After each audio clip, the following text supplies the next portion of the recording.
All right, we are back again for another Wet Ink Wednesday, and this time I am joined by tabletop game designer Ethan Yen, and we're going to talk about his career at Jiangshi, and I don't know. I'm going to ask him about why you got the Great Lakes on the wall behind you. I love to like see what people have decided to represent themselves as. So Totally. start with that. What's the Great Lakes? I was born in Michigan, so I'm always like, oh, the Great Lakes. I love them, you know. Yeah, similar. So I was born and raised in Wisconsin, Okay, Madison okay, specifically. So that's where my Great Lakes background comes from. That's where I'm located right now.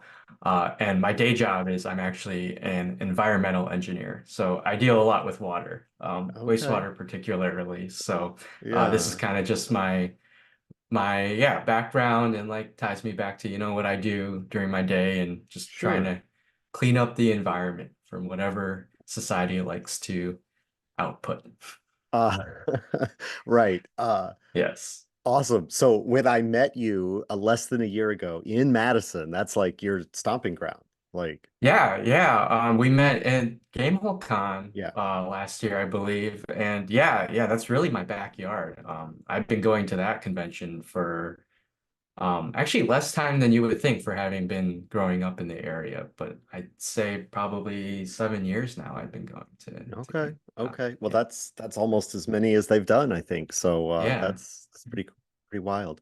So is that like your so I know many people that talk about like how the upper Midwest is like the perfect place to get into role-playing games because the snow descends in like September and then you just have to be inside the whole time. And that's why D&D was created in that general part of the country. And, you know, I mean, did you grow up with role-playing games then because of all of that like cultural sort of like it's just present everywhere in that part of the country or did you come to it later, you know? Yeah. I mean, I came to it pretty early. I'd say it was probably in um going into middle school almost. So it's very early, I'd say. One of my friends brought, the 3.5 E D&D handbook to class and was like, "Hey, like this seems cool. We should try playing this." And I think, all our friend group was able to convince our parents to, drop the $60+ to get Hmm. all three core books because they said, "Hey, if you want to read and if you want to do math problems, we're not gonna stop you." So So, that was really my introduction to the game was 3.5 edition of Dungeons and Dragons. And well, it was very much like we would just get together after school, read these books.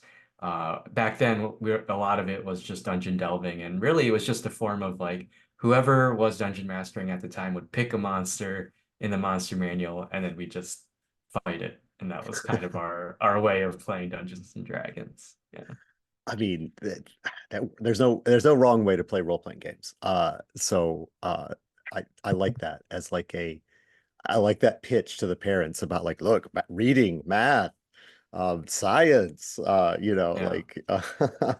And that's I'll add that so my father, he grew up partly, he spent his high school years in like rural Wisconsin, and near Lake Geneva actually. So he went hmm, to high school with Gary Gygax's one of their daughters, I think, hmm. something like that. So he knew what Dungeons and Dragons was at that time. I still have his AD&D Player's Handbook Oh, on that's so my nice. shelf. So I think enough of the parents knew what was going on that it wasn't just this obscure abstract activity that we were partaking in. Yeah. And at the time, a lot of us were into video games. So, anything that we could do to get off the screen, I think our parents were for.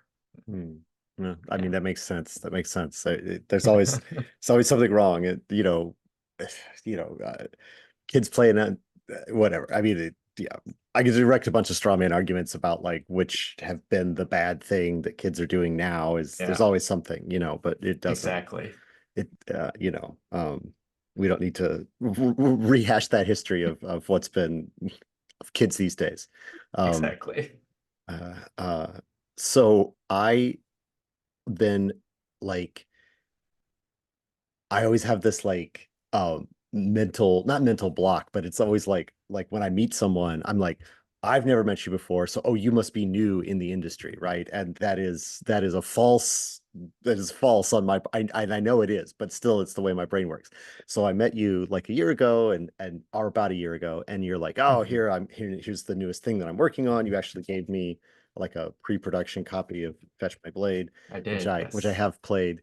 And so I'm like, oh, this is Ethan Yen, never heard of this person. This is his first game because I've never heard of him before. And it's like, obviously that's all incorrect. So set the record straight. Like, what was so you're playing these in middle school, and then like, did it, did you, I've, you talked about taking turns being the DM.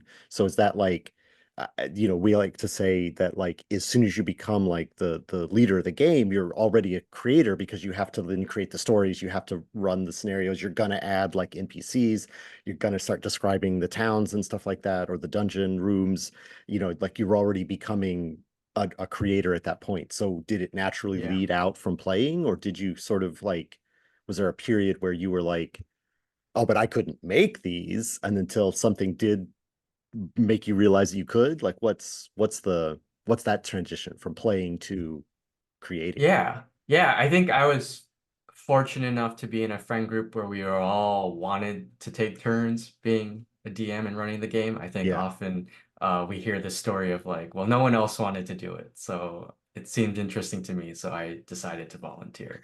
Um, but even with that, I think our group has been very and I'm still friends with many of them to this day. We still play D&D together.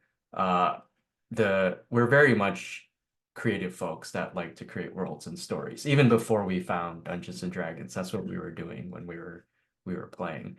And so for me, I think it was always something that appealed to me, creating a world and having your friends inhabit it.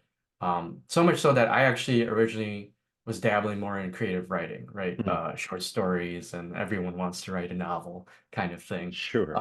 And so Did you do the that NaNoWriMo ever? Did you I challenge did do yourself to the NaNoWriMo. NaNoWriMo? Yeah. Yeah, I completed it 1 year. Uh-huh. And that was It's probably the 1 year that I had the most free time. And then never yeah. again did I ever It's complete NaNoWriMo. I've participated almost every year since I learned about it, and I've not finished as many times as I have participated. It is quite an intense thing to try and do, but Yeah, I mean, I didn't know it then, but I know it now for sure, as I'm sure you do in our industry. 50,000 words is a lot of words to it's a write lot in of a words. month. It's a lot of words. Um, and this will lead on to, my current how I design games is the same way as how I found, creative writing was what best worked for me was writing short stories, right? Smaller, Mm, contained things that I could fully envision what the start and the end would be. And so that's really like I was more of a player of role-playing games. And then on my side, creatively, I would write. So more short stories kind of thing. And it probably wasn't until like 2019 that a switch flipped in my brain that was like, well, you've been stuck with this writer's block on writing stories. You've been running games forever. Why don't you try switching gears and writing adventures or, not even just like writing your notes, but like in a forum that was available to the public to run as well. And so that's around 2019. So not really too long ago, 5 years ago is really when I got into the scene of what I would say, the tabletop yeah. industry, where I was actively writing adventures or additional content and putting that up for sale on, the Dungeon Masters Guild was how I started. And that slowly segued into me taking on more of a volunteer role at Con, and being on their project management team there to organize all of their, Adventures League offerings there. So, as one of those project leads, we would write the outlines for all the adventures. We'd get all the authors in one place, distribute the outlines, we'd edit all the adventures, and get them all out, a dozen or so adventures every year for, 100 plus tables to play. And Yeah. it was really just a group of four of us doing that. And that really got me into, the production cycle and what it Mm, means to write. mm. But it also more importantly, connected me to a lot of other people doing similar things at the similar stage of our quote unquote careers or Yeah. our hobbies, right? These I got to meet a lot of other people who liked writing adventures or that aspect of the industry and just making connections and a lot of them have gone on to do some very cool things. So Yeah. it's nice to be able to maintain those connections. Absolutely. Can you tell us a little bit more about the like, because I don't get to play games at cons very often. And so you're talking about like you've got 4 to 5 games, but like iterations of them. So this is like tell us what that project is. Like all of the games you're organizing, are they like the same adventure is going to get run multiple times, but you're supposed to play them in sequence, or like how connected of a world, or they just all happen in the same world Right. and they can infect, not infect, but affect each other. Uh, What, yeah. maybe sometimes Yeah. infect, like, did you do? Somewhat, yeah. It's all of the above, really. So Okay. what we do, we're trying to get people to come play Dungeons and Dragons at Game Hall Con. And so we offer roughly, 10 to 12 adventures every year, and probably we like to allocate maybe like 9 of them to a continuous storyline. So something that if you're a, dedicated player you could play from the beginning of the convention to the end, and you could play this entire storyline of 9 adventures that tell this complete story. And That then there's sounds so probably ambitious. it Like, is very ambitious, yeah. It's a lot, but there are plenty of people who do it, which is more more impressive to me are the people who go to these conventions and say, yes, I want to play this year's storyline. I want to know like what happens this year because whatever happened this year may impact what happens next year, right? right. Or whatever you did before the year before may be something that you could bring in this year as well. And you could say, oh, I remember interacting with that NPC last year. It's neat to see how what they've done since then or how they impact the storyline this year kind of thing. So it's kind of this idea of a living game Yeah, yeah. idea.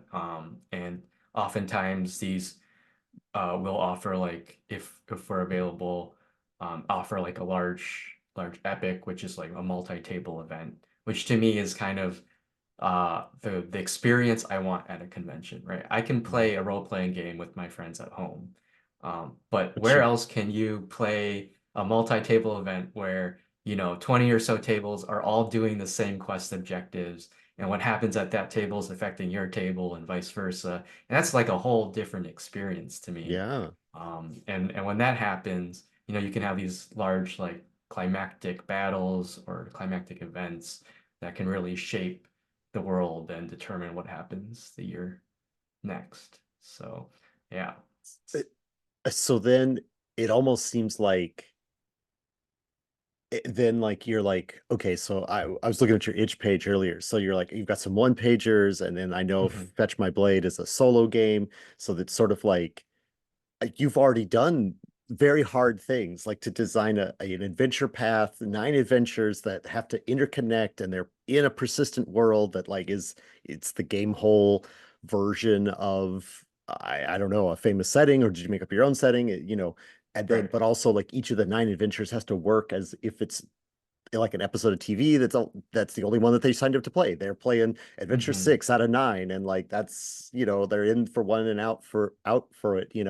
Like like I said, all of that sounds very hard. So then when you're like, okay, I want to do a solo game that you play by yourself, is that just like, please let me do something else creatively, or is it like, is it a, is it just a trying to be different, or is it trying to be it's just a challenge you hadn't done yet, or what led you to Hmm. end up writing this sort of first big solo game on your own, Yeah, definitely.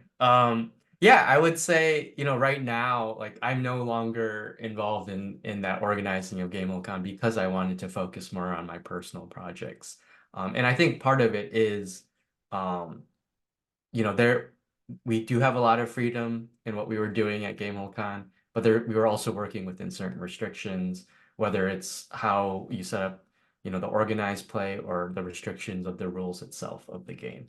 And, after playing that game for, X plus years, my brain starts itching for different experiences, Right. right? And so I'm looking, that's about 20, I'd say 2020, 2021 is when I really started delving into the whole like indie TTRPG experience and what other games are out there besides Dungeons and Dragons. And then that's when I started realizing, well, I have a lot of ideas of how games could be run or like the mechanics of games or different worlds and how to really mesh the mechanics and the narrative together. So I want to try writing my own game independent of a pre-existing system. Right. And so that's where I started going towards like my work on itch.io. And one of those things was um, I want, if I'm going to make a game, I was pretty sure on the outset, well, not pretty sure, I was sure, I'm not going to make like the next fantasy heartbreaker. I'm not going to write Right. a 100-page game and expect people to read it and play it right now. Um, like I mentioned, about writing short stories, I was focusing on what kind of focused short experiences can I provide and make Mm. them, both for someone to enjoy within a limited amount of time, but for me also things are more achievable if they're smaller in scope, right? The smaller in scope I can make it, the better. And so that's why I have a lot of one-page games, is because it's just like, here's an idea. I think there's something there. Let's see how much I can put in on just a restriction of one page. Right. And, I could put it out there. And if I really want to expand on it in a year or two, I could always take that and, expand on it in a couple more pages. But at Right. least I have that thought out on whatever digital or physical substance that I have decided to scribe my work on. Um, and so, long story to get to Fetch My Blade. Um, Really, it was I wanted a game idea, and really the genesis of that game was the title. I didn't know anything else other than, hey, I want to make a game about a dog with a sword, and we're gonna call it Fetch My Blade. And I had a vague idea of what that game would be and like its relationship between like a sword doggo and a legendary sword master. But exactly like the mechanics of that game, no idea. And it really wasn't only until I went my first year at Big Bad Con over Mm. in San Francisco, which was, I think, 2022. I met a great number of creators, of writers, artists, all the like that, I wasn't exposed to here in the Midwest, right? The Midwest Sure. is the genesis of Dungeons and Dragons, so it tends to trend towards more of those trad games. Whereas when I went out to Big Bad Con, that was when I really had my eyes opened as to the vast array of what a tabletop role-playing game could be, right? And so I made a lot of connections there, and that's where I met my creative partner for Fetch My Blade, Kelly M. Tran. And after that convention, I reached out to her and said, "Hey, I'm thinking about making this game. Like, are you in?"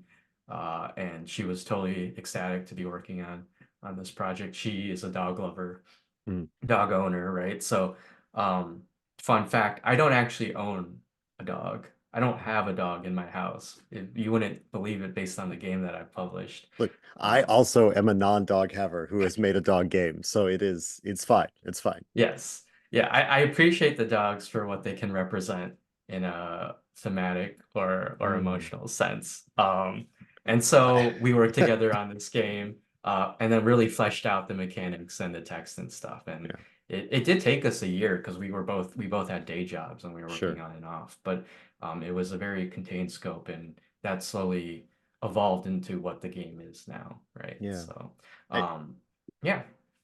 and I mean, it's like I don't want to be dismissive in saying this, but it's sort of like, it's like it uses sort of a Honey Heist-esque sort of like very simplified system of roll under or roll over. And Mhm. I think,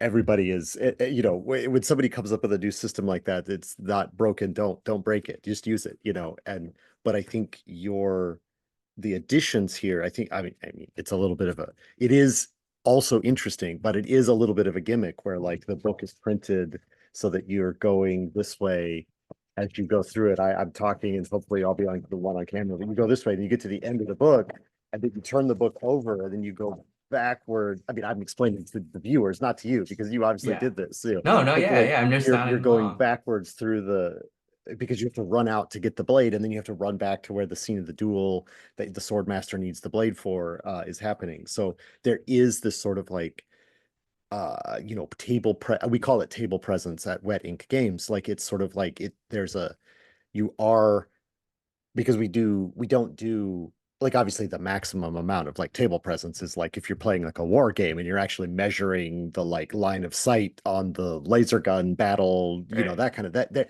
those kind of games have so much table presence and the models and you paint them and you build the terrain and all that kind of stuff. So like role-playing games often have a lot less, and many people play D&D with miniatures and stuff like that. But then the indie space has even fewer things. So how do you increase that table presence? And the is something that Wet Ink focuses on. That's why we do our themed dice and our themed cards and stuff like that, so that you're having more of an experience at the table. So this is something like that, where it's like, you have the physical object that you're playing the game with kind of changes in space as you use it to mimic the going out and the coming back. And I think that's I have not personally encountered it in this form before, and so I really it it's a great hook. Like, hey, do you want to do this? Because I think you showed the little walking through the booklet. I mean, I think you were like, it's a game like this. Do you want this in your life? And I'm like, sure. Let me check that out. Um, so I've praised the game in vague terms here, but like, were you setting out to do that sort of like it's going to be a fun gimmick? Was that intentional, or was it sort of like that came late in the design process when you were actually had designed it and were laying it out? Like, what is Mhm. that? Was that part of the original design, or when did that sort of fun aspect of the book come into the project? Yeah, yeah. So I'll take one step back because you mentioned, Sure. one of the core resolution mechanics is Honey Heist-esque. And um, well, I'll take two steps back Yeah, sure. for Go our back to yeah. readers, just to explain what Fetch My Blade is and its premise here. Sure, sure. Oh, you mentioned the For sword. You mentioned I the mentioned the sword master and sword stuff and like the that. But dog, yes. so yes, please Uh, explain so so everything. I'm so the I'm pitch here is you are playing the dog of a retired legendary sword master, and you're sent on a literal fetch quest to get your master's legendary blade and get back to your master in time for their what could be their final duel. So that's kind of the premise, the pitch of the game. And we did want it to be, it's a zine size game. It wanted to be something that was easy to pick up. So building on pre-existing mechanics is definitely a plus. And so I'm a big proponent of mechanics that what I call do double duty, in mm, that like one number can be used for a lot of different things, right? Which is kind of why I like a lot of roll under systems, because that stat, the greater the stat, kind of tells you, oh, I'm getting better, but also that's also you're increasing the range of success yeah, because yeah. you have more numbers to roll under. And to me, that feels like it's doing double duty. And so what better way to do that is you take that Honey Heist-esque, moving that one stat up and down, and mix that with lasers and feelings, where you roll up over or you roll under kind of aspect too. And so you do just have one number that represents, both your friendly stat and your fear stat. But also we allow that number to shift based on how you take on different encounters. And to me that feels, I wouldn't go so far as to pat my back and call it elegant, but I feel like it feels good knowing that like we're creating a mechanical framework with as little levers and gears as Mm, needed. yeah. And it's similar to like when you create tables and prompts, right? It's nice to write all those tables and prompts, but at the end, you're only going to pick one of them. But that table of prompts also does double duty in that it gives you an idea of world building, right? The Hmm. possible chances of things to happen. But also it's not just a prompt of what is happening at this point in time, but just because like your character picked this one prompt, all those other prompts could be applying to a bunch of other NPCs or something, right? Like, well, this didn't happen to me, but what if it happened to someone else, kind of thing. And to Yeah. me, that's kind of an example of something doing more than just the one thing that you would think it set out to do. Mm, And so going back to your latest question about, um, this like table presence, mm, and tactile experiences. I'm a big fan of playing on the table, which is, why I like saying tabletop. I'm a tabletop game designer. I play digital as well, and it certainly helps for when we're not able to all be together spatially. absolutely. But for me, I love rolling dice. I love, looking at a mat or maps and like, touching handouts and things like that. And so, that tactile experience is important. And I also really want all aspects of the game to really enforce the theme of the game, right?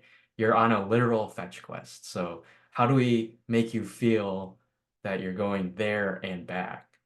And so credit to Kelly, this is when she came up with the idea of, well, how can we maybe have it so you go one way, hit the end, and then you come back the other way, literally through the zine, which was a great idea. I think it's a great marketing point for the game. Absolutely. Absolutely. Um, and then it was really up to me when I was laying it out as to how do we actually make that work.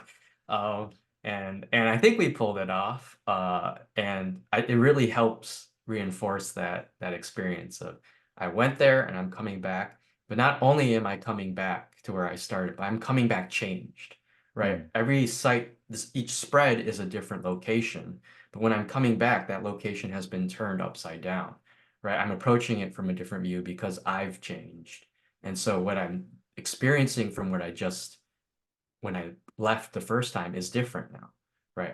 I have the blade. People are going to treat me differently because of it, but also the things I've gone through may impact the way or color the way I see things now the second time. So right. that it's not just going back, but the fact that we have to turn it upside down and go back, I Right. think is just that reinforcement of things. And um Yeah. I yeah. All the cylinders are firing in sequence because you physically changed the book. You're narratively in a different place. You have a legacy from the first time you visited the location because it's I forget how many exactly it is. It's 4 or 5 locations, and you visit the same locations on the way on the route back. Mhm. And your stat may be different, right? Because you talked about changing your stat. Like you could be a lot fiercer or a lot friendlier depending on what has happened in the game by the time you Mhm. revisit the same location. Um, so it is yeah, there's a lot of mileage, I guess, from that all the different ways that you're revisiting the story. Mhm. Yeah, so I think it's a very fascinating little effort that you've done here with this thing, and it's good, good, good.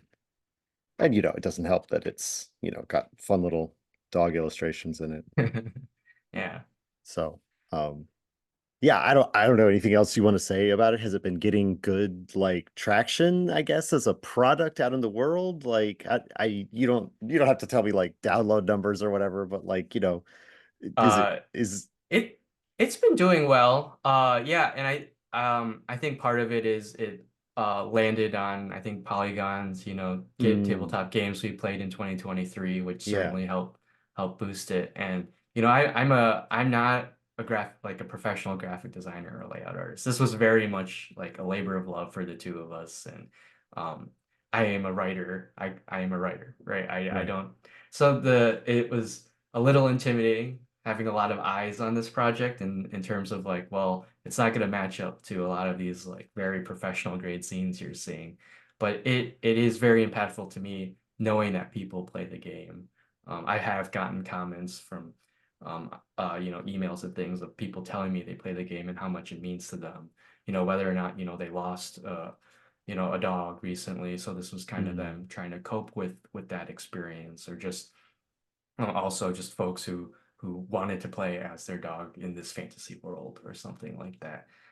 So it is very meaningful to me whenever someone reaches out and tells me, how this game impacted them.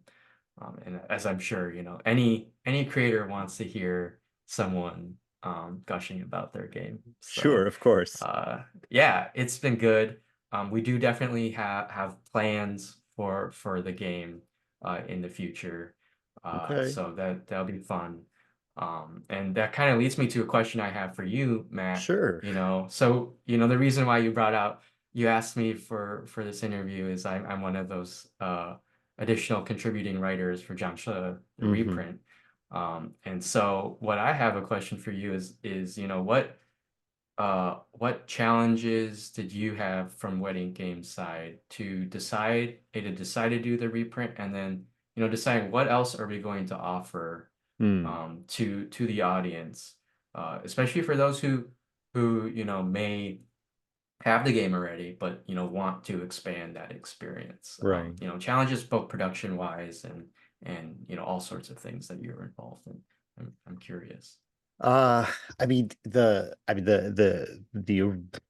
the simplest mathematical business answer about like why a reprint is we were almost out of the copies of the print run, right? So like Hmm. the game will not be available anymore soon if we don't reprint. So that's a huge motivation to raise additional funds and from as far as like a side point to that, as far as taking it to crowdfunding, like it just we're still Wet Ink is still a very small company in the grand scheme of things, and Hmm. the cost of producing a boxed set RPG with the dice in the box and all the cards and the books that are in there, we don't have that volume of cash just laying around that we could drop on the reprint. So raising those funds from the people who want the game is the reason to take it to crowdfunding. Um, but as you said, the challenge then is like, well, I already have the game. So like people who are fans of the product already, fans who've played the game or whatever, they can't give us any money unless we offer them something to out of the project as well. Hmm. So that is the origin of the what is the something else, and that was in discussions with Banana and Sen. I mean, I think they are the ones who came with the idea that like let's do another scenario book because then we get in a whole bunch of authors we haven't worked with before, and because that's something that people who have played the game before, I mean, they could get a nicer set of dice or a more elaborately arted board or something like that, but the thing that if you've played the game already, the thing that you want first is more stories to play. Hmm. So I think it's the most obvious sort of thing to do. Um, so those are some quick answers, I guess, kind of answering your question. But as far as challenges, there's not one of the things that we wanted to keep in mind from the Wet Ink side is that this game was nominated for best production values for the Ennies for a couple of Hmm. years ago when it was first released. So we definitely did not want to make a second printing that was less quality than the original. So that is like, that is the only way to get the price down is to make more copies. And Hmm. I don't know that there's enough market to get more copies. I think our original print run was 3,000 copies of the game. A lot of those went to backers. A lot of those have been sold over the last couple of years. So to get the price down, you would then have to like make like 10,000 copies, but I don't know that the market needs 10,000 more copies. Sure. So I think we focused on I think we've been able to squeeze a little bit of the cost down with the second print run, but not a lot because again, we want it to be that same production quality Hmm. you know, that we got out of the first print run. It's very lushly produced game with the gold foil on the cover and it's Yes, got it's all the dice gorgeous. in Yeah. and featuring the art by Quan Chai on the cover and like Stephen Wu throughout the book. Like you don't want to cheapen it. You don't want to cheapen it with the second print run. So, Mm. that was one of our goals of it was like to keep the quality up so that people who are getting the second print run aren't getting an inferior product, that they're getting the Yeah, same game. Um, definitely. and that creates some sort of bar that then we have to reach for and hopefully we'll get there. And as we're Hmm. talking now, The project is not yet funded, so if you're watching this in about a week, Yes. you've got still Please got fund. time to fund it, Um, Yeah. uh, but but yeah, bringing in some of the other writers because I think we had 18 scenarios in the first book, and so there's plenty more people that we wanted to, or that asked us that they would love to tell a story or something like that. So I don't Mhm. think it was very hard to find willing participants for this second scenario book. So one thing, I mean, I'm just talking a bunch here. I should get ask you a question again, but like obviously, again, Banana and Sen as the creators of the game, like they came with a list of people that they wanted to be invited to the second round of project, which I think your name came from them, I think originally. Mhm. But there were some other people that were like, oh, but I know these other people that would like to contribute. So I got to invite them to the project, and I've talked to them already on previous interviews and stuff like that. But like really making the second version of the game. The first time around, the game came to us so complete that there wasn't a lot of like creative input from Wet Ink on Mm. the first go around. But and there isn't like a ton this time from like me personally. It's like I'm not writing any words or anything like that. But I did get to invite some people that I know that I wanted to hear their version of a Jiangshi story. So Yeah. that's been fun for me personally on the second time around to be able to bring in some writers that I know um, and ask them to contribute. So they're mixed in there with a lot of the other people that, like I said, there was a long list of people that we asked, Yeah. and most of that list was filled out by the co-creators of the game in the first place. Um, so I don't know. That's some challenges, some funds that I've had from Yeah. from my side Yeah. from Wet Ink this time I, around. it all it's cool to see, that, you want to maintain that bar of excellence, as intimidating as it may be, but it's great to hear that. But also using it as an opportunity to bring more folks into the fold, right? Mhm. Into somewhat share in that experience, but also in that wealth of such a great game that you've produced with Banana and Sun. So Yeah.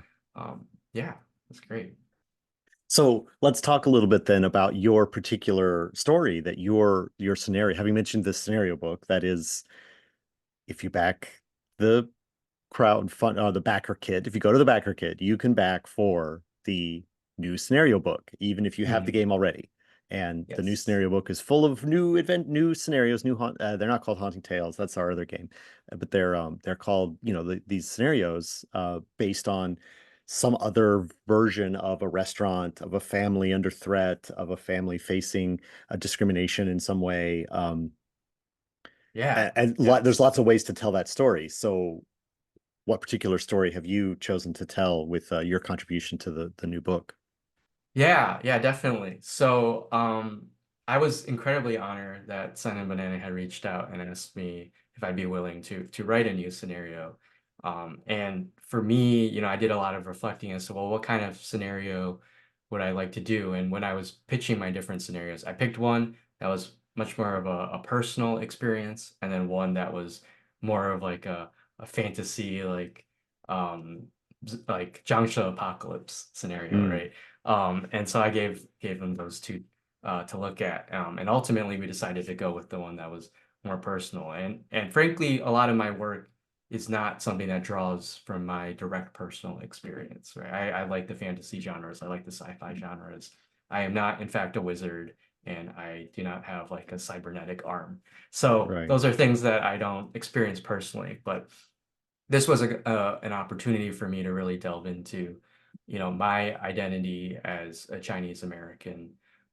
That's essentially, I call myself, a 2.5 generation in Mm, that my father came to the States when he was young. So, he was born in Taiwan, and they immigrated here when he was probably before he was 10 kind of thing. So he had a lot of the what we would call that second generation experience. And then my mother is actually she immigrated from Taiwan for grad school. So I kind of have this mix of like she was first generation, and then my father had that kind of second generation experience. Um, and so not only that, but also drawing from, what is it like to grow up as a Chinese American in the Midwest of the United Hmm. States is Hmm. a very different thing. So I was born and raised in Madison, Wisconsin, in the Midwest. So I there, as you would Ma imagine, is not the most Madison, not diverse of as demographics. uh, not, Correct. Yes. if there's a Chinatown area of Madison, it is less famous than the one in San Francisco. Correct, correct. And so, we did have a community here. There was a small Of course. community. But there's no Chinatown. We drive down to Chicago if you wanted Mm, to experience that kind of environment. But it really wasn't until, I went to university on the East Coast that I realized that there were um you know, this Asian American is not just an identity, but also a culture here in the mm, States too, right? There are folks who grow up in, um, I heard like I had friends from California who grew up in almost majority Asian American communities and experiences, which is a completely mind-blowing thing for me. And for my parents too, when they had sent me out to the coast, they didn't realize that either, and that was really eye-opening. And you do see that a lot in the original Jiangshi like scenario books. There's a very extensive section on, the history of the Chinese American experience and then the growth of Chinatowns in these major cities like New York and Chicago and San Francisco. All right. And those experiences are very much reflected in a lot of the scenarios. And so for me, I thought, well, let's do something that's more Midwestern roots based on where I came from, but also more of, I want to we always say you know where you came from by how you would say how large of a city Madison is, right? If you mm, come from Chicago, Madison is a very small city. mm, But if you mm, come from the mm. rural upstate Wisconsin, Madison is huge. Yeah. But so we look I, at, that kind of range that's like Madison and smaller of a community and what it's like to be Chinese American in that experience. So that's a long way of saying that's where I got to my no, current. I I love that part of it though, because it is sort of like the it is a new experience, right? That's part of what we were trying to do with the whole second book here is to bring in because there's such a multitude of voices of perspectives on being an immigrant in the North America, and Mhm. so you're you're bringing in something that wasn't addressed, like you said, it wasn't addressed in the original set. So I love that. Yeah. Yeah. And so, I was looking at what my experience was. And then also, I had an uncle, well, I still have an uncle. A couple of years ago, he was living in China, mainland China.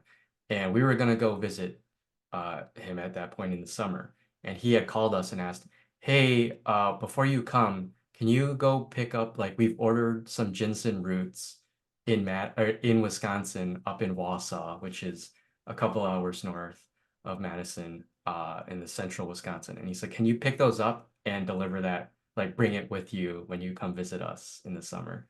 And I was like, why would he go through all the effort to specifically order ginseng roots from Wisconsin? And that's really when I learned of um, this industry of ginseng trade and industry in the States, but not just in the States, in Wisconsin. So I don't know how much folks know about the ginseng root, but there's ginseng is used fairly heavily in a lot of like traditional Chinese food, cooking, and medicine. It's kind of what we I don't know, it sounds bad, but it's like what we would say a superfood, right? But like there's a lot of benefits to consuming ginseng, whether like a tea form or actually through like a chewing form. Right. And so the fact that there's actually like two different varieties of ginseng. There's like this Asian ginseng that you can get in like China, and then there's also a different strain of ginseng here in the United States, which they colloquially call like American ginseng. And they're similar, but they have different properties, right? One is more of a relaxing like effect and the other is more of a stimulant effect. So like um there are there's a huge market in China and in that East Asia for American ginseng, believe it or not. And most of that is grown in Wisconsin. And Everybody, uh lots of states that specialize in one thing like that. It's pretty incredible. Yeah, it is pretty incredible. And it's not just like a recent development. Wisconsin has been farming or harvesting ginseng since probably like the early 20s, 1920s. And Yeah. which is like hard to believe, but it's true. And then really once like the Chinese buyers had discovered the existence of American ginseng, it became a yearly occurrence where you would have these Chinese buyers from like south of China and Hong Kong or areas. They travel all the way to Wisconsin once a year in the fall and spend like a month there buying and like touring all the ginseng farms. And they would buy up the ginseng and they'd go all the way back to their homes and they'd auction those off or sell those to Yeah. their customers there. Yeah, And so I to mean, me, the coffee market in like East Africa and South America places, it works the same way. People, you got yeah, to go right to the source to taste it, and yeah, exactly. Yeah, I makes total think sense.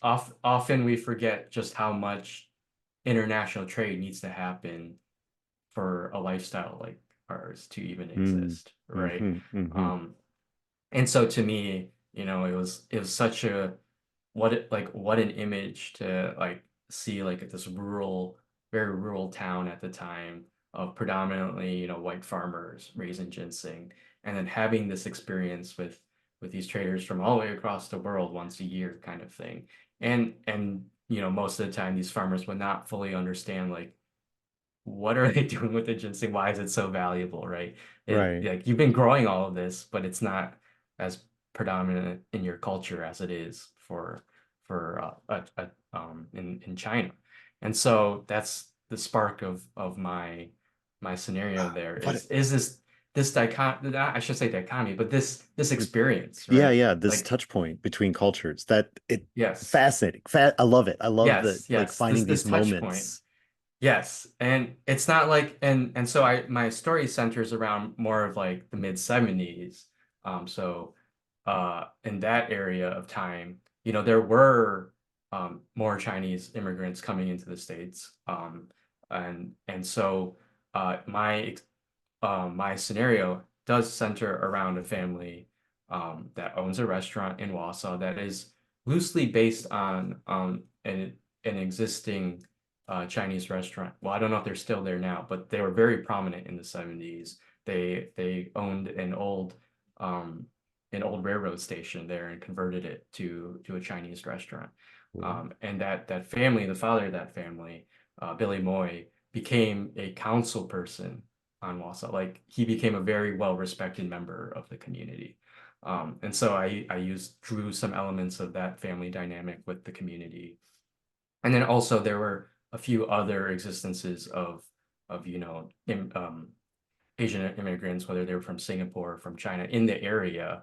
And so a lot of my scenario focuses on you being the family of the restaurant, but then your interaction with like the very few other Chinese Americans in this community and how, you're kind of, I shouldn't say forced, but you're almost forced to like, if you want to maintain what you know, heritage you had before you came to the country of the United States, you kind of want to like stay in touch with those folks. And so it's like, well, they're both, and this is kind of a theme in my scenario is that, um, there are Chinese immigrants that come to the United States, but in very different contexts, right? So like in the early 20s and before the Chinese Exclusion Act, like a lot of those immigrants were laborers, right? They built the railroads. It was Hmm more of a what we would call like blue collar work things. And then you have the immigrants, especially from those, like from Taiwan in the 70s or 80s that came to the States, and they tended to be somewhat more higher educated. They were here to study in universities and things like that. Right. And so part of my scenario is exploring that dynamic of you're both Chinese American immigrants, but the different contexts of in which you came to the country and how that can be a tension point. Um, and then also just in Wausau at the time, Wisconsin was receiving a lot of Hmong refugees due to, the current global Due to political, reasons. due to reasons, right? And so there was a huge influx of a Hmong population in Wausau. And so you have all these different communities that are coming to this small rural Wisconsin town. Um, and, to an ignorant person, they could all be regarded as, one homogeneous group. Yeah, yeah, And yeah. and and so this scenario explores that dynamic of like how do you provide a unified front when needed, but also there are differences and there are Yeah. tension points.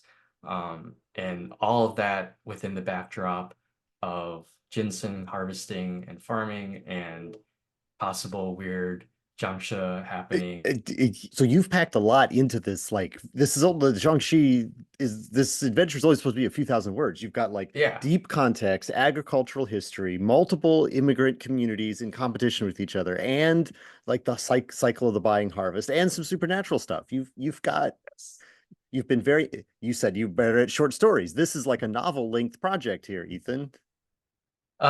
It could be, right? There's always a potential for any short thing to be expanded. I think the important thing is like I didn't explicitly state a lot of what I just explained to Mm. you in this interview, right? It's all a lot of it's subtext and it maybe is mentioned in a sentence or two. And it's really up to the table to decide what aspects of the scenario they want to emphasize, right? If you really want to emphasize the supernatural and the Jiangshi and these creepy little ginseng demons that are popping out Oh, of you the did. ground, You're burying you the know. lead. You didn't mention Yeah, ginseng exactly. demons. Yeah, Uh, they're like these little, little ginseng minions that will want to try to like bury you and things like that. Like that's all in there. yeah. And it's really like, do you want to play that up or do you want to play up the dynamic of what it means to be this Chinese American family running a restaurant. And I think that's the great part about the Jiangshi game, right? Is there is that like there's a lot packed into the game itself. Hmm. You if you read the rule book, there's like a whole section on just the history of what it means to be a It's an Chinese American. education to read the Yeah, book itself. Yeah. exactly. And so I wanted this scenario to be, equal parts education, equal parts supernatural horror, and then yeah, just equal parts fun, I guess. But uh we'll see if I've accomplished that mission. But it is a lot I packed in there. But you don't have to emphasize all of it all at once. That's for Yeah. sure. Yeah. Well, it sounds incredible, and I can't wait to read the final form and get this one on the table because I love that the layers and the like we said a couple times now the sort of different context, right? I'm imagining um the fields and all to visit my family in Michigan, I drive through all the corn in Indiana, and like, Mhm. but then you get to Michigan and they're still it's still fields, right? And you know uh I've got family that have like they'll use it's just anyway they've got farm and somebody has to farm the land. That's how it works. That's the rural Yeah, nature of it. yeah. So like just imagining um what they're growing whatever the market will provide them with. So Hmm. I one year my one of my great uncles had a whole field of daikon radishes, and it's because he was just using it as a cover crop to keep the soil from blowing away. But he's like, well, and then we sell them to this market. They love daikons Yeah. over in I Asia. love daikon. Yeah. And he wasn't, he I remember him going out in the field and pulling one up, and it's a daikon radish, it's a big thing, and he's like, I don't understand it or whatever, but they like him over there, so like he had this whole Hmm. field of radishes that he was just growing because he could sell them to somebody. It was Right. so anyway. I When you're describing the situation, I'm like, I've literally met those farmers from that part of the country who are just growing what is going to be the best profit for them, and Hmm. um it's yeah. So anyway, I'm excited to hear about your scenario and for you to have layered so much into it. Sounds very fascinating. Yeah. um so uh I think we're almost at the end of our time that we're talking today. So I don't want to take up too much more of your day. But I do Mhm. want to hear from you about anything that you've got coming next. I know we haven't talked about every game that you've done. I saw at your itch.io you've got a game called the creature. What I wrote it down, creative grind, and that's like based on an episode of the RPG R&D podcast that I was on. Yes, that you were So on. so Yes. I'm like, whoa, what? I didn't even know. But you don't have to tell me about all your games. But what's some other stuff that you want to shout out that you're like got coming out or that's that you're getting to work on right now, or let us know. Let us For know what's coming sure. next from you. Yeah, definitely. Well, you can find my website is ethanyen.com, yen yen, and there's you can find all my social media links and portfolio. My itch.io page is linked there as well. You go to my itch.io and I have all of my like personal games. You know, I throw a lot of one-page games up there, like Creative Grind or speaking of like tabletop experiences, I have a one-page game called Hit Die, which is all the rules are on one page, but you can fold that one page into a dice tray and use that for the game. Oh, Um, fun.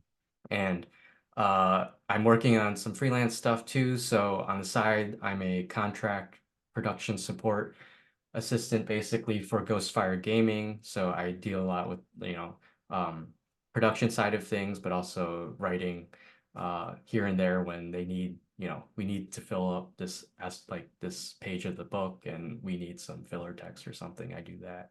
Um, I also have been doing some freelance work. So I'm working on a project with Hit Point Press that has yet to be announced. That should be coming next year soon. I recently finished collaborating, or my contribution with Spencer Campbell of Gila RPGs. He's put together a great group of folks for his game Loot, which is his version of a looter shooter, but using cards as a way to represent all the gear you get. And then I'm working on a couple personal projects as well that you can find on my itch.io that are more uh, uh, larger zine-sized games, still zine-sized games, but a larger endeavor in that they're not solo games. So Yeah, they require a little more coordination when I need to sure. pull play testers together. But that's really what I have in the works right now.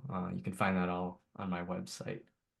Well, incredible. It's what a huge collection of projects to be involved in. That's you're like in the industry now. Like that is you're really in. You're doing Yeah, all of those projects, working for you know Hit Point and Gila yeah, Games. So it's like welcome to the industry. You're yes, thank securely you. in now. You're not a dabbler anymore. Like that's an impressive list of credits. So Yeah, thank you. I think we didn't get to talk about our Gen Con experiences, but oh that's yeah. one of the, I was gonna say, like one of the things that I enjoy about going to these conventions now is that I can meet people that know Mm, me and I know them, like you, Matt, right? Like I met you at GameCon last year, but this year when I could see you at Gen Con and we could kind of catch up and talk and like I can run into people who are in those same circles. And that to me is pretty exciting.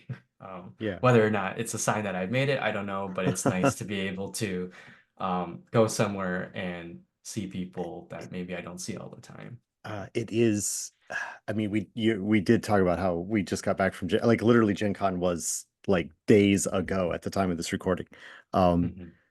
we could talk about it a little bit. I mean, it'll make this video longer, or maybe I'll put it out as a That's all bonus right. video or something like that. But if you've got time to talk about it, we could certainly talk I about it. do. But I have I've I don't think I ever went to a gaming convention until I had like a booth or a table to work. So Mm, like that is my only reference for going to cons. Like, and people tell me about like, oh, I go and I shop and I buy this stuff, and then I took a day off and I went on a walking tour of Indianapolis, and I'm like, what do you mean you just took a day off and you went on a walking tour of Indianapolis? Like that's madness to me because I've like got to yeah, spend all of my time, got to slash get to, like I spend all of my time at the table working and selling my product, or recording content with other creators and stuff like that. right. Um, but the what you just said about like I love knowing people and like the industry for tabletop RPGs is like among the friendliest like group of people that I have ever like gotten to interact with. Everybody wants to hang out with everybody, and you try to go to dinner with everyone, and there's only 5 nights at the con. You can't go to dinner with everybody, and sometimes you try to go to dinner with people and you get 26 people in like a all go to the same table and you still don't see each other because you're on other sides of the restaurant by that point. It Hmm. but you want to go with all of these people that you see them 5 times a year, 6 times a year, but it's always a good time when you do see them, and that is a lovely part of being in the industry. And it's got kind of this quality to it of like, like a theater troupe or whatever, where there's like you Hmm. perform on stage for the audience, but then like the curtains close and then like you're friends and you're hanging out behind the camera or the behind the curtain, or, Sure. or like a Yeah. movie set or a restaurant, like all of those things that have that sort of like public face, and then there's the other face of the con. And it's very much that way for role-playing games and for working at a booth, like the t-shirt sellers and the dice sellers and the model sellers are like, once the hall closes and all the people that aren't exhibitors have to leave, are like, ooh, a rough day today, and you're talking to these people who aren't they're not selling the same products at all, but they're still you're partnered up in this experience where you have Hmm. to put on that face, and then you get to let that get that mask of professionalism and engagement. And not that you're, I mean, like for me, I'm not like faking my excitement to talk about my games when I see people, but it is an effort Hmm. that you It's make to work. like Yeah. present yourself and your games in a certain way, and then you can stop that effort and then relax when the hall closes. um and it's very much like that with the creators too, where it's we know what we're doing, we're making games, and then like we're selling to these other people. So I agree that it's great to go to a con and great to see people that and the more people you see them year after year, you know more and more people. Hmm. It's great. It's wonderful to Yeah. do that. Yeah, definitely. So I what, mean, that's how I spent. So what did I do at Gen Con, yeah, what right? did you do? Dig. I was like, Yeah. what did you actually do this Well, year? We should talk about yeah. it. So Gen Con is probably the closest to what I would call a working con for me, in that the only reason I go is because I have a friend who is an author who has an author's booth there. Okay. ML Wong, who is the author of Sword of Kaigen, which is a fairly popular self-published book in the fantasy community. And so I actually help her table her booth while I'm at Gen Con. Um, and then in the time when I'm not tabling her booth, I'm hanging out with friends, really. Gen Con is far too intimidating of a convention in size and scope for me to go there without me having a purpose, right? Hmm. And so the having this like home base in the exhibition hall of Yeah. working the author's booth is very helpful. And so that's really all I do at Gen Con, is work the booth and then meet a bunch of people, whether they're new or old acquaintances and friends, and hang out. I don't actually play a lot of games while at Gen Con because it's just a lot there. But when I'm at smaller conventions like GameOCon or Big Bad Con, I always try to make it a point to sign up for at least one new game I haven't played before a day. Yeah. Whether it's just 2 hours or 4 hours, I'd like to know what else is out there, and those are the times I can do it. Yeah. But for me, yeah, conventions are a lot of just making connections and talking and meeting cool new folks. Yeah. Yeah. It's it is the network is strong, like that potential to like, I mean, last year um at Gen Con, somebody left a pitch sheet and for a game, and neither one Mhm. of us happened to be in the booth at the time. And so the Brandon and I, my business partner for Wet Ink, and so like we came back to the booth after whatever, and it's like, oh, somebody left this pitch sheet, and so like we read it, and it's like, oh, this sounds good. We should contact this person. So the person who left it came back at like on the last day, like right at the like last hour of Gen Con, basically, it felt Mm. like. And so like we got to hear more about the pitch, and we continued that conversation. And we are making a game with this person based on their idea.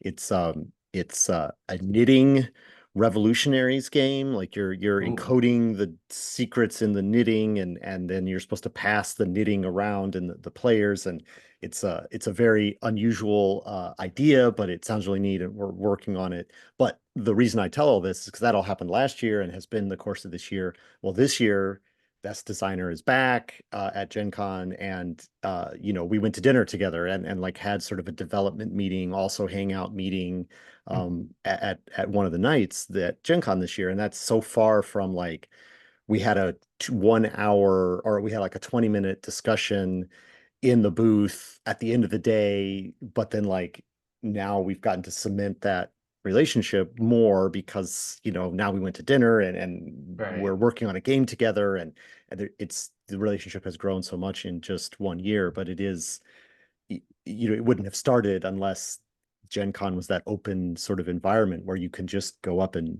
hi, I'm this person and I have a game and here's a sheet about it and let's talk about it. And right.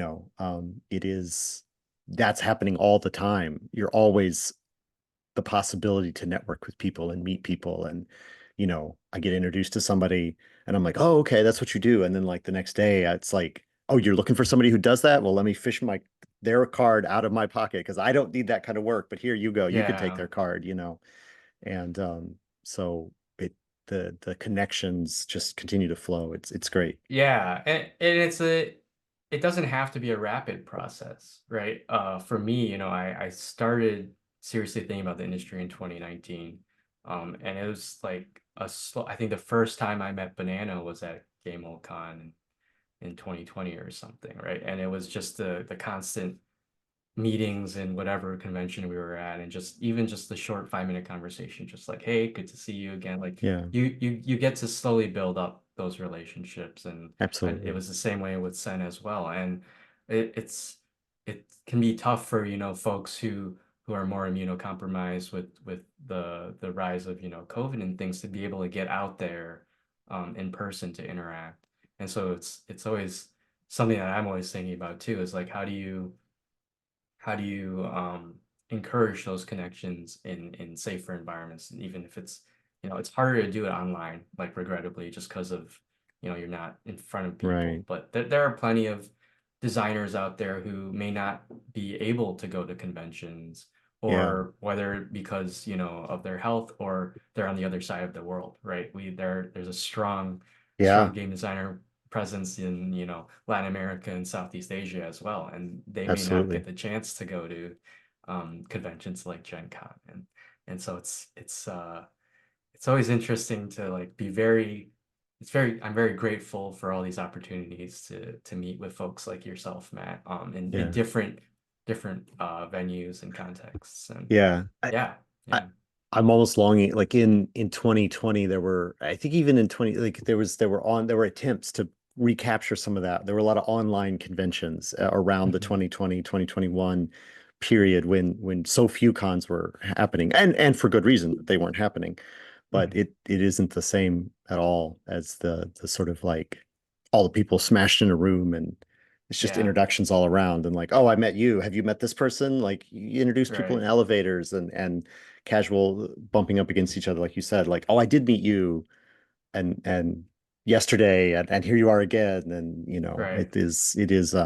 yeah, it's Yeah. that there's a It's different, it's different. But it doesn't mean that maybe we shouldn't try to, shouldn't, we should, doesn't mean we shouldn't try to have more of those online forums. And I don't know, I personally love Discord. I hang out in several Discords, and you can right. do sort of the asynchronous time thing, and people in Europe and Asia, um, Hmm.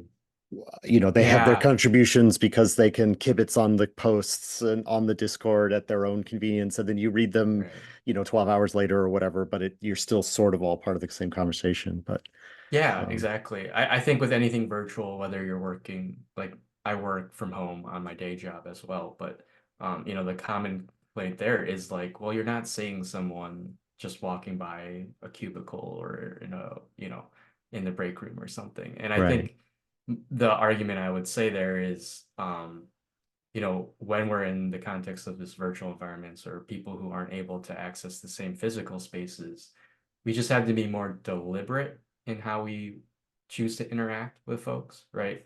Mm, Um, right, like you're saying, like, well, you do get that contact with other folks because you're on those Discord channels, right? And you make that effort to reach out in those spaces, whereas in physical spaces, things just happen whether or not you're intentionally looking for them. And so yeah. it's really just, yeah, it's a different way of approaching the space, Well, I think. I think there's obviously you can only work with the people that you've met, and like meeting people accidentally is certainly a possibility at a convention, but like kind of the way that it's like at a convention you can say maybe to everything. Because it's like, oh, we should work together. Yeah, maybe we should. Maybe we should work together. Maybe I do want to do business with you. Maybe I do want to like put my stuff on your VTT program that I've never heard of before. Like we'll talk after the con, you know, and then you come back to your own space and you look through your stack. I mean, here's my stack of action item cards that I Right, have to still follow up with, you know, and um it, never say no at a con is basically what I'm saying. Like say maybe at a right. con, but then you only Mhm. say yes after the con Yeah, because so it is now sort of you're in your like space and you're being and you're intentional thinking, about how you use the yeah, time. Right. Yeah. exactly. And you're thinking about like, would I really want to do that with this person? Was that, you know, and if you do, follow up and see what happens. But like, and if you don't, like, you know, like they'll get that game, they'll sell that game to someone else, or they'll work with someone else, or you know, you'll find a different person that does that service. You know, it Mhm. doesn't, you don't have to say yes. It's sort of like almost like a con is sort of like too heady of an environment, like it's too positive, and that's what it's good for. It's great to go and be like, oh, everything everyone does is amazing, and you really feel that at a con. But then but you shouldn't say yeah. That's a rule that we have. Like, don't say yes to anything at a con. Like, always say like we'll talk about it afterwards, because then Mhm. you kind of come down from that like heady, like giddy The experience. high, Yeah, yeah. the high. It's like Yeah. it's like no, that would be a bad. That was a great. It's a great idea for a game, but is it like next in our production cycle? It's like Right. no, it's not next in our production cycle because we got all this other stuff to do, or you know, Mhm. it- but that doesn't deny the pleasure of it. But so what I'm ultimately trying to say is that like it is fun to go to a con and is fun to meet people and talk about potential, but that there's still like a lot of not everything you see or say or do at a con really results in action items, you know, like Mhm. um there's a lot of process of like refining down the possibilities into what you're actually going to do that happens Mhm. after the con, which I don't know what my point is with that other than just to say that like some of that can be, I think, captured in other ways, right? Because it is Mhm. such a long lead time. Like you don't actually have to go. You could maybe meet people at a con that you wouldn't have met otherwise, but do you actually work more with people that you meet at cons? I don't know, because there is that Mhm. like you could meet them anywhere or know them by reputation and stuff like that and still It's have that true. process of like, you know, reaching out and meeting them and actually deciding if you're really going to work together, you know. Right. Yeah, But and I think you have a different, you're coming from a different point than I am, right? Because you are representing wedding games at the con too. So you yeah, have all these things to think about of like production cycles and whether or not this game fits our brand or yeah, things like that that you're thinking about as well. So yeah, it's a it's good true. point. It's Yeah. true. We have, you know, we've decided over the last couple of years what our like four, like we call them our like product categories are. And like if a game doesn't fit into any of those four product categories, then we're like, "Ah, it was a pleasure to meet you, but this we can't publish. We don't want to publish this, Yeah, you know, like it's right. it's and so like that makes, even when it's a friend, you know, like we had to say no to friends because they're like pitching us stuff that's like it doesn't fit in one of our product categories that we're trying to focus on, you know, and be Hmm. what our brand is, you know. And it Right. doesn't mean we don't like you, but like, but also like go Yeah, talk to these three other companies because, you know, I want to see your exactly. thing get published, but I can't do it because I'm focused on these other things. Yeah. Yeah. Uh, I don't know. Do you have anything else you want to say about Gen Con? Anything in particular about the con this year that you wanna if you Um, you did a lot of working at the how is it like at a because so I've started three sentences, so let me back up. I usually go to work in the RPG space. So like everything Yes. is RPGs when I go to a con. And I know there's dice over there, and I know there's people LARPing over there, and I know there's like a whole film festival that happens at Gen Con. And Hmm. and so like there's many, many cons that are happening at once. How Right. is Gen Con as like an artist or an author's, like you said you worked at an author's table. Like how is Hmm. that? Are there many people who are there to like get their new fantasy novels and get them signed by the artist and stuff like that? Is that, or the author? Is that Yeah. how intense is it from that point of view? Because I never interact with that side of the con.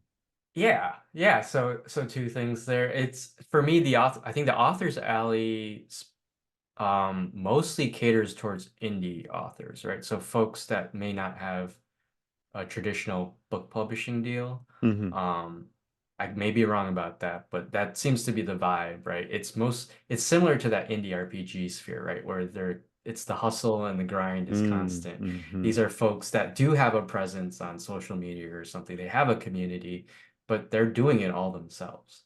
And so to me, it's a very similar vibe to like the indie RPG scene where you have these folks who are doing it all themselves, all the distribution, all the whatever, but in the context of books, right? And so for me, like I'm there with my friend and she has her little community of authors there that I get to interact with, and it's a similar vibe to me.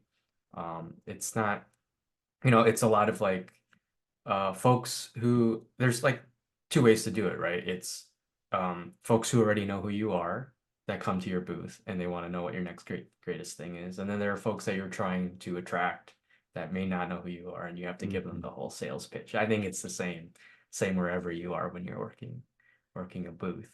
Right. The cool thing about Gen Con though is basically what you said there is it's like five different cons in one. Oh, at And least five. so yeah, at least five. And so I may be working a booth at the author's alley, and then I see a friend in the RPG sphere, and I'm like, "Hey, nice seeing you. Like, come on over. Do you want to buy this cool book?" Or Yeah, like, so yeah, yeah. there's like this cross-pollination there of you get these communities clash or not clashing, but um interacting in the same space, and so you can get uh folks that are there for RPGs primarily to be interested in some indie book that they want to read Yeah, yeah. next and vice versa. So um it's nice. Like I think I had the privilege of not being the actual author, so I'm not spending the time having to talk to folks and really like presenting myself as a brand or as an author with some public image, and I'm there as the one who's like, can I have your credit card? Here's your product, so I can only speak from that point of view. Do you do you like having that like uh I find that as the publisher, like I'm really excited to like talk about the products, and I'm like I'm asking people, people come up and they're like, oh, tell me about this or whatever. And so I'm always trying to gauge like, okay, what's the best way to describe this product to you based on, Hmm. you've got your fun, you wore the it says barbarian, but it's in the Barbie font, and so like that's telling me something about who you are as a person. And so I'm going to use Yeah, that in my pitch to you as about this product, you know. But I like it's a mental game, and I almost never I try to like I don't know if I succeed, but I try to like basically never make the pitch the same way twice. Like I'm always like customizing it based on like the interaction that I've had with the person, right? Like whether it is like the ribbons they've put on their badge, or just they walk up to the table and they're like, tell me about this. And I'm like, okay, well, you know what you want. So like I don't have to like do a lot of the preview stuff. Like right. I'm just gonna give you this information straight. But do you do you find that you enjoy that too? Like when people are like, do you have to you just kind of said that you're not really the one that's like having to sell yourself as a brand, but like, if you're there helping the author out, like Right. they have to go eat, they have to go to the bathroom, or whatever, like you're Hmm. there. And like, do you get energy from that like process of like, this is the thing that you want for these reasons that I'm making up, there's like a salesmanship sort of Yeah, yeah. exercise. I think I do that to some degree, but it's not. I'm not cognizant of it. Like Mm. the way that you just described it, I'm like, wow, yeah, that like I probably don't do that at all. But I'm sure like there are ways that like I pick up on cues, right? Obviously Hmm. someone's here and if they mention something in the book, I'm like, okay, so you know like what the premise of this book is Right, right, already. right. But if you know you read people's body language or something and they may be like hovering around a certain book or something, then you can kind of give them the pitch. So yeah, I mean the way that you've explained it is much more like it's so much more clear to me. It's like that is what I should be doing. Whether or not it is like what I'm doing, I don't know because I'm never like intentional about it. Yeah, And maybe yeah. that's something I need to change. But I do make it a point to read the books that I'm trying to sell so Mm, that like I can talk about them intelligently. right. One of those things like I I always mention this experience when I'm talking about cons and people working booths and like it's great that like there are all these people who are willing to work booths and stuff and like I went up to a booth one time at a convention. I won't say which booth and which convention, but I asked them like, can you tell me about this game? And they gave me the spiel, right? They gave me the pitch. Uh-huh. And very much pitch like, right? So like here's the feeling, here's the vibes, this is the setting. Great. And then my next question was, that sounds great, but how do I actually play the game?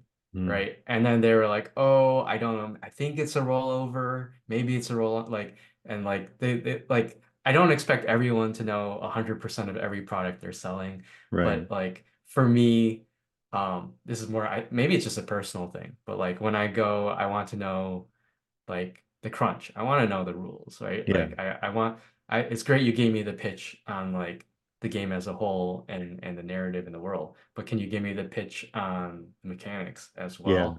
Um that's always I always look back on that experience too. I'm like, no, I had nothing against that person. They were very friendly, they were great. But it was like I had a great experience at the MythWorks booth. There was someone working the booth who was like explaining how the Wild Sea works, like game wise. And I was like, this is amazing. Like I went up to her at the time. I was like, this is like you are doing a really good job of pitching this game, both as like the vibes and the world, but also like how you actually play the game. Yeah, And yeah, like yeah. um when people are like have lived and played the game, it shows. So Mm, um yeah. yeah. I usually I like that. The MythWorks, they were right down the aisle from us, so I got to interact with that their whole booth staff a lot this year. And they all have a lot of energy over there at the MythWorks Yeah. booth. Um the uh I usually ask people, I'm like, okay, they're like, tell me about this. And I'm like, what do you want to hear about? You want to hear about the Hmm. theme? You want to hear about the mechanics? Like, what do you want to, I could do one first one, then the other, and whatever. It's almost like, again, that's part of that trying to like tailor my pitch to the person, when they Yeah. when they don't give me a lot, then I'm like, well, what do you want to hear about first? Because Hmm. it is, Yeah, I my could talk about the whole book if I right. wanted I'll to. start on Yeah. page one. It starts at the Yeah. buy-in. It tells you whether or not this is what you need to buy into the game, like, yeah, I don't know. So anyway, all right. I don't know. Like if we have much more, we could probably just continue to chat about Gen Con. I, We probably I'm shouldn't sure we though. could. So I'm going to wrap this up again. I'm going to start the wrap up again. Um, this may be a bonus content, little bonus clip that people will see. So Ethan, thank you for your time today. Thank you for talking to me about your career in RPGs and your Jiangshi contribution. And we talked about Gen Con. So thank you so much for that. And thank you. We've got your links, ethanyen.com. Easy enough place to Yep. get started. So Yeah. Well, thank thank you, Matt, for inviting me. This has definitely been a pleasure. Definitely check out the Jiangshi uh, backer kit campaign if you haven't absolutely. yet. Um, and yeah, it's been great. All right. Well, we will see you at Gamehole Con probably for sure in a couple months here. Yep. If not, what's wrong with you? It's your neck of the woods. You got to come to Gamehole Con. Yeah, if I'm Uh, not there, then definitely check in on me. That's for sure. right. That's right. All right. And I want to thank all the people who watched this video for watching. Thank you so much for your support for the Wet Ink Games YouTube channel here. So thanks.